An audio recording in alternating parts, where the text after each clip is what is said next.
Hi there, it's Brian Sebastian, movie reviews and more worldwide entertainment. WomenOnTV.tv, iTube 247 out of Franklin, Tennessee, and iHeartRadio, all the platforms around the world. So I look at always our shows being special, but this one is actually really, really special because we have Trixie Gynn. I've been from Houston, Texas, with custom trends. No, I'm only kidding. I have to always start off with something like that. But no, all right. So who are you? Where'd you come from? Because I know who you are, but tell the audience who you are.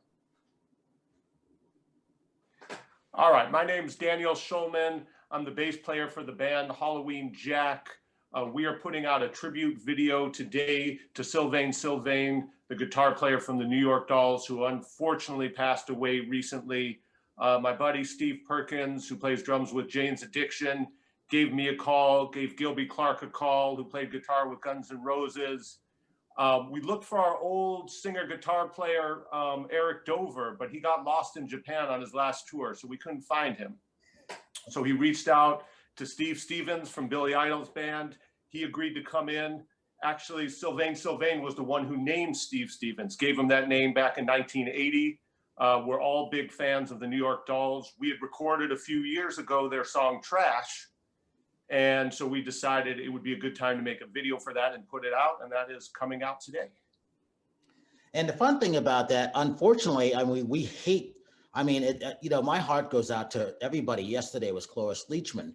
The day before that, I can't remember who it was before that. We're just losing so many talented people in the world of film, in the world of music, in the world of arts, and you can't replace them. You just can't. It's not like that's what saddens me. And thank you for coming on with that, because I don't know what we can do without music, without movies. I mean, it's not fun time. It's not. It keeps us going. Absolutely. We need to be entertained. We need to be intellectually stimulated, and absolutely movies, music, art, dance, acting, everything can help us get through these challenging times. And we need people bringing a little glamour to our life. And that's what Sylvain Sylvain absolutely did. Talk about, for this being locked down, what was that like being locked down, and then go into what it meant for being when you were in New York doing things? Because I grew up in Connecticut, so I knew what that vibe was, having the late 70s, 80s music. And then it was just like a different time, and it was fun. And the world has changed. Talk about that. Yeah, it was fun. And actually, I did spend a lot of time in New York in the 80s, but I actually grew up here in Los Angeles. So it was incredibly exciting for me to be in New York in the 80s. I remember the first time I was driving into New York and I heard Howard Stern come on the radio, and I had never heard anything like that. Of course, everyone knows him now, but at that time, it seemed impossible that you could say things that he was saying on the radio and people would actually listen and you wouldn't be arrested. And so I came into New York City, and coming from LA, which compared to New York is much more suburban, with all the buildings and the traffic and the people and the excitement, it was an unbelievable experience for me at that time. Being a teenager, wanting to see what it was all about, checking it out, wanting to get involved in music, and then going there and seeing the hip hop culture that was exploding in New York at that time was just crazy exciting. Talk about being that iconic bass player. I was listening to some Garbage and a couple other things that you've done. And a lot of people may not know a little bit of your background, getting into a little bit of that hip hop world. Talk about being, playing with Run DMC and things like that. Well, when I was in high school, one of my best friends came over with the first Run DMC album, and it was just completely blowing our minds. It seemed like something that had never happened before, and it certainly hadn't. And so when I got to New York, I was lucky enough to be at this club when they were debuting the title track from their second record, King of Rock. And when I was growing up, I played in all these heavy rock bands, and we would play at parties. And there would be some metalheads at the parties, like getting into what we were doing, but all the girls would be out swimming in the pool. And then some other band that was more of a dance band would come on, and they'd all come in and dance. And I would sit there going, I'm doing something wrong. Something is not right with this picture. And when I was in New York, and they put on King of Rock by Run DMC. It was heavy, but everybody was dancing. And I was like, that's what I got to get involved with. I have to be part of this. And I got lucky enough to meet them. And I met them in Boston. I was going up to check out Berklee School of Music. Ooh. And they were doing a show. And I met them at the hotel and got to ride with them in their limo to this packed show. And I was like, oh my God, they are rock stars. You can do this new thing. You can be rapping and you can be rock stars. It's unbelievable. And they were like, you're a rock musician. You should write something for us. And I was like, all right. And so I made a demo and they liked it. And they brought me into the studio and I was scared, but it was cool. And they liked what I did. So they brought me back for Tougher Than Leather. And eventually we produced and wrote stuff together for Down with the King. But yeah, it was an amazing time for me. And, you know, I had no idea what was going to happen when I played on that first record. They hooked up with Aerosmith and suddenly it was absolutely everywhere. That was a wild experience for sure.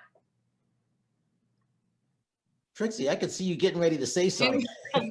Oh, I just love music, and I've covered a lot of different bands there in LA and Vegas. And so one of my first shows when I first started, because my first love has been music. So yeah, I definitely like Stupid Girl, the song y'all did, Garbage. That was like one of my favorites. That was the dancing. That was the end thing for me and my friends. We just love that song. So I just kind of wanted to say that was a good song. And I'm just yeah. I thoroughly enjoyed it too. I played it live about 10 billion times and I enjoyed it every single time. Yeah. You know, got to take it around the world and enjoyed that. I know that they were inspired by that song Susie Q and wanted to have a bass line that was kind of like that. And so Steve from Garbage came up with that line, which is like a big part of that song. So it was fun to get to play that bass line. And yeah, that was amongst some of the other songs, that was one of the most fun ones for me to play, for sure. And, you know, Eric Avery, this is kind of a weird small world, but Eric Avery from Jane's Addiction took over my spot in Garbage when I left. And of course, he's no longer playing with Jane's Addiction, but I'm playing with the drummer from Jane's Addiction in Halloween Jack. So it's a weird small world. But when Garbage came through last time and played at the Greek Theater, they asked me to come up and play Stupid Girl with them, which I did, which was a lot of fun. Yeah, I was gonna say, do y'all still go around and perform that same song with different band members or? Well, yeah, I'm not playing with Garbage, except I am actually playing on the new record. They asked me to come in and play on the new record, which is coming out this next year. So I did do that. And every now and then, again, I will sit in with them, but full time, Eric Avery has taken over the bass position in Garbage. But yeah, they are still touring. Obviously not this last year. Nobody's touring this last year. Of course, yeah. But I went and saw them when they played with Blondie and X, which was an amazing show. It was incredible. They were supposed to go out this year with Alanis Morissette. We had toured with her a bazillion years ago, and they were going to do it again. And maybe they'll do it again this year, God willing, who knows? Yeah, I hope so, because that would be something that would be really good, especially out here in Houston. So think about Houston. We have a big rock community out here. There's several venues out here that I actually cover, some big and some small, but there's a lot of rock music out here. We love it. We can't wait till it, you know, there are some restaurants and bars that have venues, stages, and they're starting to get back into with a mask and everything, but they are still, you know, they're starting to slowly, you know, get back in there. So I can't wait till the groups, the bigger, you know, do the big tours and, you know, several bands together do a tour. I can't wait till that comes back, because that was always fun. Absolutely. Played Houston a million times. Always loved playing Houston, Dallas, Austin. Even used to play smaller places in smaller bands earlier in my career. But yeah, Texas was always fun to play. Big state. When you're touring, it takes forever to get across Texas. You're like there for most of your life, and then you get through the rest of the country really quickly. Oh yeah. Was it Steve's idea to put Halloween together? Because I love Steve. I love Steve too. It was actually my idea to put Halloween Jack together. but he was the first person I called when I thought of putting it together. All of us, Eric Avery, Gilby Clark, me, Steve Perkins, we all used to play at this club called Club Makeup. And it was once a month in Hollywood, and it was a 70s glitter glam rock club. And it was mostly DJ, but people would come dressed up like Priscilla, Queen of the Desert. I don't know if you've seen that movie, but I love that. super over the top. Okay. So it was kind of like, if you imagine that, it was thousands of people dressed up like that. What year was that? And so that would have been in the 90s. Because I might have been there. That's why I'm asking. It was at the El Rey Theater. Oh, yeah. The first Saturday of the month at the El Rey Theater. Joseph, I'm blanking on his last name, was the DJ. I know. I was there. I knew because Joseph invited me. That's why I wanted to know. I was there. There you go. Well, at midnight, they would have a live band perform, and there was like a house band, which sometimes I was a part of, and sometimes I was touring and not doing that. And then they would have people from different bands sit in, the Runaways, the Ramones, Blondie, you know, and all of us played there. And it was a really, really fun time. And so I was not on tour, and I was thinking, you know, if you're not going to tour and play a different city every night, I'd like to play at the same place, you know, regularly. So let me put together a band, kind of like the Club Makeup band, to play some of my favorite stuff from the 70s, Kiss, Bowie, the New York Dolls, Iggy and the Stooges, all that stuff. And let's play regularly in Hollywood while we're not on tour. And so I called up Steven. We played in a lot of different bands together. And he was in. I called up Gilby. Gilby used to be actually the sound guy for one of my old bands before he got the Guns N' Roses gig. And I was doing A&R for Island Records for a while, and he was feeding me bands, so I knew him really well. And he was the one who brought in Eric Dover, because they'd been in Slash's Snake Pit together. And so we went and rehearsed at Gilby's place. He has a recording studio there, so we cut an album there. And then we started playing these weekly shows, and it was incredibly fun. And then we all went on to do different things, but came back together to do this tribute to the New York Dolls. That's very, very special and very, very important because, again, you know, when you think back to the history of those bands in the New York clubs, and then you put the Dolls together and things like that, important. I was at Power 106 at that point, and then I went, you know, then I went to the Wave. So I think of my friends over at K-Rock. I think of Rick Dees at, you know, at Kiss FM, and then Trixie. I don't know if you know this. Our co-host Terry went to school with Steve, so that's how they knew each other. So I'm gonna try to get Steve. No way. Yeah, with one of our co-hosts, Terry Marie. She's like kicking herself because she couldn't be here. She's working right now. She couldn't get out of it, or else she'd be here. Yeah, so we put them together. So Dan, when sometime probably the end of February, definitely March, if you want to come to our studio in Hollywood, I'll have you come in for our radio stuff because Scott Page has been there. Kenny Arnoff has been there. It's a small little private thing. We don't let anybody in there. So it's just going to be 3 people in the studio. So you're more than welcome to come in. Eileen knows about it. So does Jimmy Starr and Ron Russell. So it's one of those things where it's special. And it's one of those things where this is what I've always been doing on the air. It's great to see a lot of musicians and filmmakers doing podcasts now. And Trixie, for her Custom Trends out of Houston, Texas, she's has award-winning show on you know, Custom Trends on Amazon Prime. I'm happy that she puts a lot of our stuff together, and I wanted her to be on with you because, again, this is how you spread everything out. Because I was watching the show yesterday with Jimmy and Ron, and I'm like, how have I not met Dan? However, we were at the same place because I remember Joseph. He invited me because I was a disc jockey then too. I was always at Florentine Gardens doing stuff. Oh yeah, man! I grew up at Florentine Gardens. When I was a teenager, they had a club that was under 18. If you were 18, you couldn't go. That's right. I was in the disc jockey. So when I was underage, I was dancing. Dan, I was in the disc jockey with Arthur. This was 1987 to 1993.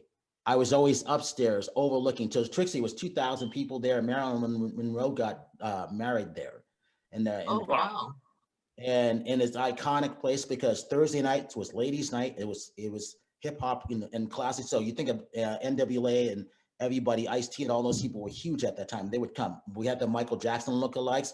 Friday night was K-Rock night. And then so all the rockers would come, and I would want to go because that's where I was listening to a lot of great stuff. So that's how I knew who the Dolls were. And then to meet them, anytime any of us would go to the Rainbow, because I was working at Tower Records and Tower Video. And you remember that, Dan. Of course, love Tower Records. Sad that all those places went away, Tower Warehouse, all those things, yeah. And so that's where everybody, so we might have met at one point when you were younger coming into Tower Video, because everybody came in there from Prince to Michael Jackson, everybody. That's where I met. That's where I signed up Billy Idol, William Broad. And he came in, and that's how I knew who was, because I didn't know, I was just signing up people. He goes, hey, mate, can you sign me up? And I'm looking at William Broad, and I look up and it's Billy Idol. I was like, oh, this is his real name. That's how we met. That's awesome. I met Billy Idol very briefly when I was playing in Australia, and we were on the same festival, and we ended up in the elevator together at the hotel. I was very, very excited. That was cool.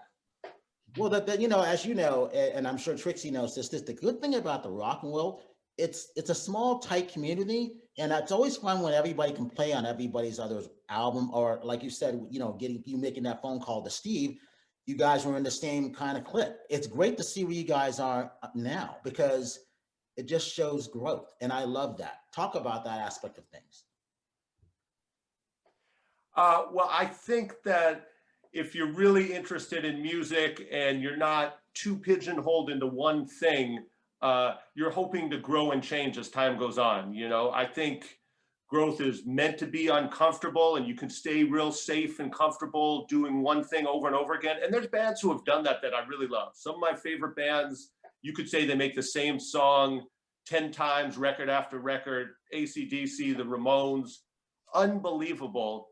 But I really like getting records where when I put it on, I'm not really sure what it's going to sound like, even if I've heard all of their other records.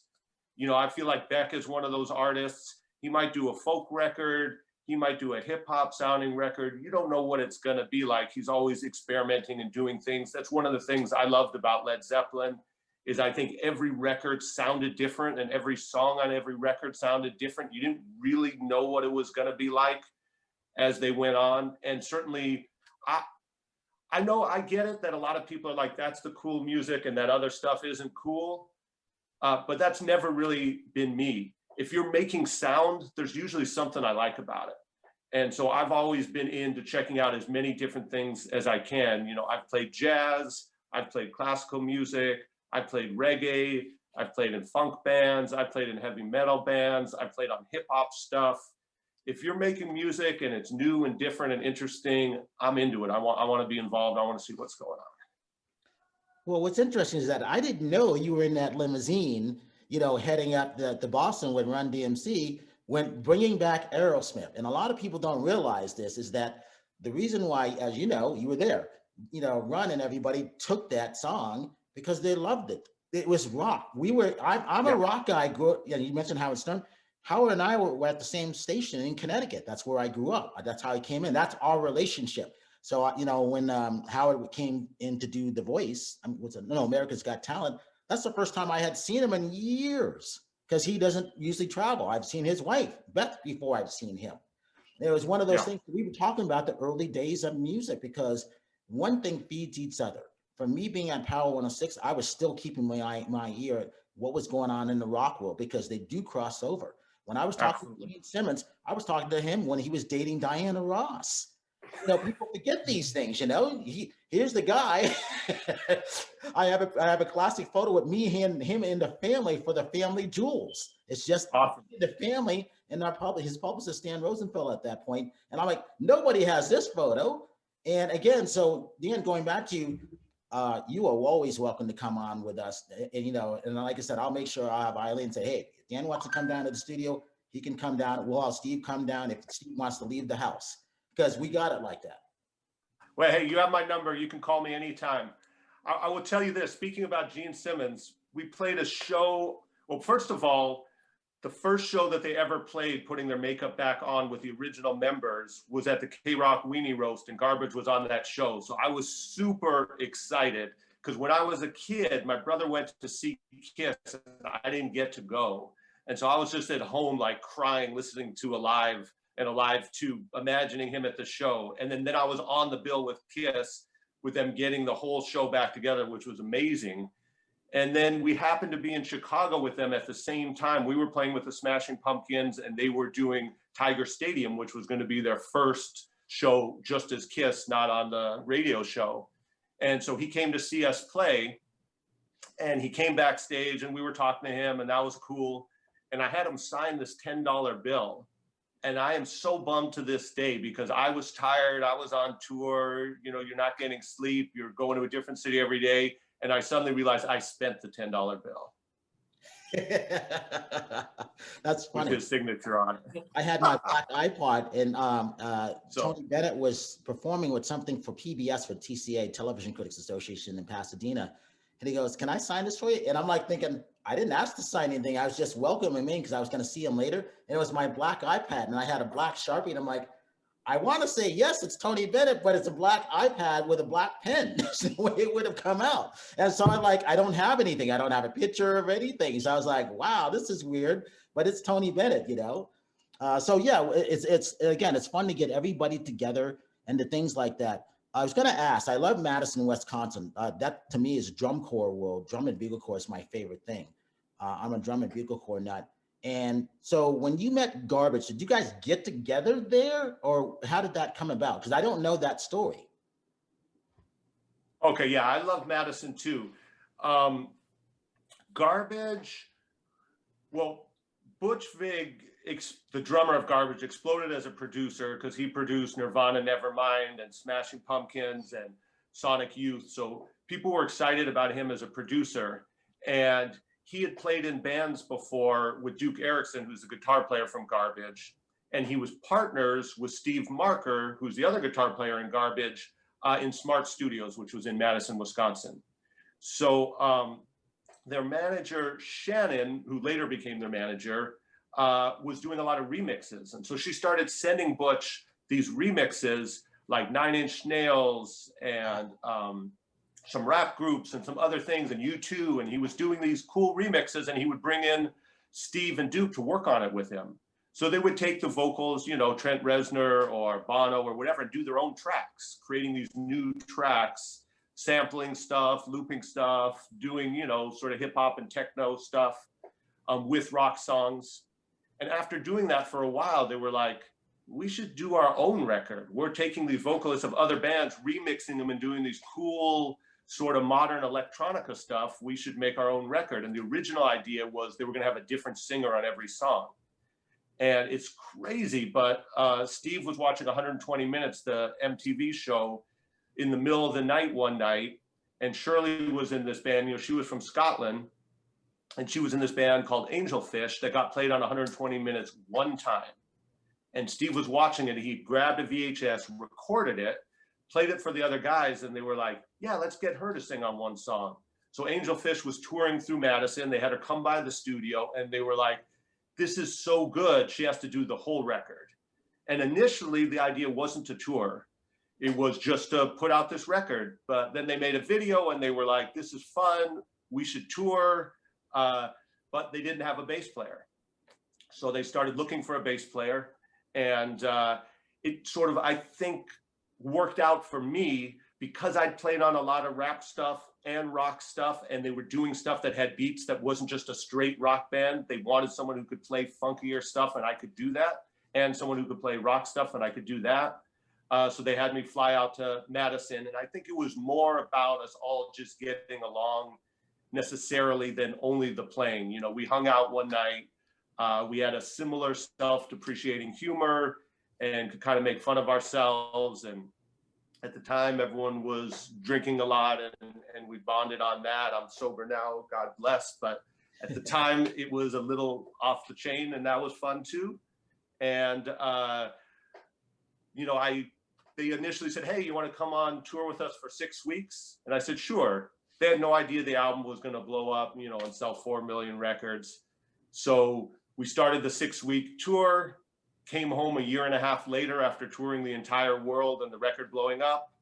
And so I came back and did the next 2 records and tours with them until I decided it was time to go on and do something else. And that's when I started doing A&R for Island Records. And Eric from Jane's Addiction took over. All right, Trixie, I see you about ready to say something again. Oh no, I was, I was going to say, what, now with the internet and technology, is there anything that you wish could have been differently back then than it is today? How music is selling, is there any regrets of anything, of how things were back then? So now, yeah. I don't know if I have any regrets. I kind of wish I'd had one of these back then, because I got to meet a lot of my heroes back then. I met David Bowie, I met Mick Jagger, I met all the guys in Kiss, played with all these great bands, No Doubt, Smashing Pumpkins. And if I'd had one of these, I'd have photos, of all those people, of hanging out with all those people. And at the time, I didn't really think about that. I didn't care about that. I'm lucky that our tour manager at the time took some photos when we went to Elton John's place in Nice and hung out with him all day. So I have some photos of that. I honestly just got those because he connected with me on Facebook. And I was like, oh, you have any of those Elton John photos? He goes, yeah, I'll throw them in Dropbox. I was like, cool. I hadn't seen that since then, Oh, great. So we're in this world now where you can share stuff and you can sort of gather memories much more easily than you did at the time. Now I have all these photos of like churches in Europe, which is cool because, we tour and I go, hey, I want to go look at all the cool architecture and take pictures and then go get them developed. But it's not kind of the same as it is now where you can just easily snap anything. I will say this too, it was tough when I started doing A&R at the time at Island Records, because that was right in the crack between people selling records and CDs and streaming when people were just getting music for free. Yeah, and so remember that. The music business was tanking fast. And so the moment I got hired there, my supervisor said, this job used to be fun. I was like, what are you talking about? This is fun. We get to go see bands for free. I love musicians. I love bands. This is the best job ever. And I realized it was very political. It was very competitive. Things weren't selling. So if you didn't think it was going to sell, it was hard to get a band signed. And that was a shame because I wanted to do something different. And I thought, hey, I love music. I was starting a family. I won't have to tour anymore. I could just go check out bands and be at home. But it was more of a struggle than I thought it would be. So I went back to playing. Starting Halloween right now, what is that like? And what do you guys want to take that? Where do you see it going? Because I don't see it just being just a tribute to the dolls. I see it going further. That's a good question. And, to be honest, I don't really know. I know that it was unbelievably fun to make the video for Trash. And I love watching it. I love playing with those guys. It was a huge bonus getting Steve Stevens on that. And the truth is, because Eric Dover was missing in action when we did the Trash video, and he did finally resurface, we are going to do a video for the Stooges, Search and Destroy, also with Eric, because we didn't want him to be totally left out of this. And what we do after that, I have no idea. Obviously, it's not a time where you can easily play live shows, but when that does become possible again, I love any excuse to put on makeup and high heels. So if I have a reason to do that, I will be there playing shows with Halloween Jack. Well, like I tell people now is, between now and April 15th, we'll know a lot more, but time is going to go quick. So sometime after September, things are going to start to pick up and get rolling again. So this is that last little time. I keep telling everybody, get all your social media stuff ready, get everything done, scripts, songs, poetry, everything, because it's going to pick up. And all of a sudden, everybody is going to be on the road. That's going to be cool. It's going to be as soon as you think it's going to happen, because it's almost that time. We got a little bit more time to get everything just nailed down. So it's perfect timing for you guys, Dan. Yeah. Well, I do love Halloween Jack. If the other guys are up for it, I would be there without a doubt. But hey, it's fun. You know, we all live in LA. Gilby's got an incredible studio. He's an incredible producer and engineer. I love recording at his place. I love playing shows with those guys. I encourage everyone to go to YouTube, check out the Halloween Jack Trash video. Let's celebrate Sylvain. He changed the face of music and the way people present music and fashion. And it was an exciting time back then, and it's still an exciting time now. It's a scary time, but it's still a time when people can make music and art and share it with the world. We got about 3 minutes. Trixie, give your social media website for everybody so that they know. CustomTrends.tv, and you can find all the things that are going on with the upcoming events. I have some car shows coming up here in Texas, spread out in they're like in little towns, but they're great big race car, you know, events, and music's also going to be performed. So I'm kind of interested in seeing how that goes. They do say we have to wear masks. So anywho, CustomTrends.tv, check it out. And Dan, those two shiny things, what she's got to the left of her, those are her awards that she's won. One's a bronze and one's a silver for the top for her show that she's done on Amazon Prime for on Custom Trends. All right, congratulations. Good deal. Thank you. Pick them up where you can. Oh yeah, I'm still starstruck by seeing you today. You just made my day. Well, you guys are making my day too. It's always fun to talk to people who are excited about music. Oh yes. And Dan, we can't let you get out of here without saying, you know, when you were locked down, what would you watching movie-wise? Any series, any movies, and what's a favorite movie of yours if you have one? This is Movie Reviews and More after one. It certainly is. And, you know, it all gets mushed around in my brain. What are TV shows now and what are movies and what's the difference anymore? So I don't know if I'm going to zero in on a movie or whether I'll talk about shows. And I'll tell you this, I caught up on old shows that I missed. So my wife and I right now are watching The Wire, which has been incredible. Excellent series. I've been hearing about that for years, but never saw it, you know.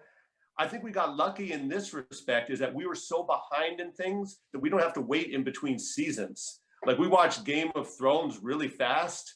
and like, I can only imagine what it was like in between seasons when people couldn't wait. Cliffhangers. People couldn't wait. I have a picture of me in the Game of Thrones chair. So I have the Game of Thrones chair, Dan, the Gibson guitar chair, and there's one more that I have. I got all three because I did the interviews for the Game of Thrones. So it's hard to get those things. So you were right. A lot of people in the music world, they didn't have time to watch that because they were busy writing or touring. And all of a sudden they were catching up with all kinds of stuff. That's why I wanted to ask. Yeah, absolutely. I've been watching The Queen's Gambit. I've been enjoying that. Excellent series. Yeah, that is very cool. What else? We've been watching with my daughter, Bridgerton. I think that's how you pronounce it. The most watched Netflix series of all time right now. Is that real? Right. Yeah, but we've been enjoying that. That's been a good family thing. I mean, it's a little racy sometimes, but she's a teenager. She can take it.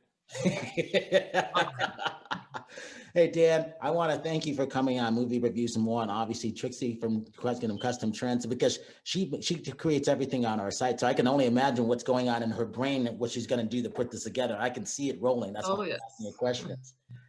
Anytime, Dan, you have something you want to do, and we will help you push everything when it comes to Halloween. So that'll be great. So. And then I'm going to get Steve Perkins on pretty soon on a Tuesday night because we're kind of booked it in advance. So that's why I like to tape everything in advance and then put them on our shows. Please tell your wife I said hi and your daughter. Tell them keep watching good films. And when your daughter grows up, if she wants to do movie reviews, tell her she has a future job with us. All right. Good deal. All right. Nice to hang out with you guys. As I always say to everybody, we have to say this because people are suffering around the world. If you see someone without a smile, please give them one of yours because the world needs it. Trixie, Dan, thank you for that. I'm Sebastian, Movie Reviews and More, and we will see you next.